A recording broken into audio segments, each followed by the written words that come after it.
திருச்சி மாவட்டம் மண்ணச்சநல்லூர் தொகுதி கொன்னலை கிராமத்தில் சுற்றுச்சூழல் பாசறை செயலாளர் பல்தசார் அவர்கள் கடந்த 5 ஆண்டுகளுக்கு முன்னே நட்ட அத்தி மரமானது தற்போது பலன் தருவாயில் உள்ளது. இங்கே பாருங்கள் எவ்வளோ பெரிய அத்தி பழம் பழுத்திருக்கு என்பதை.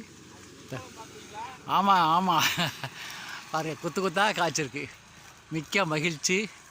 என்ன இது எல்லா பறவைகளுக்கும் எல்லாருக்கும் கிடைக்குங்கிறதுக்காக தான் இது போல் மரங்களை தேர்ந்தெடுத்து நான் நட்டிருக்கேன்.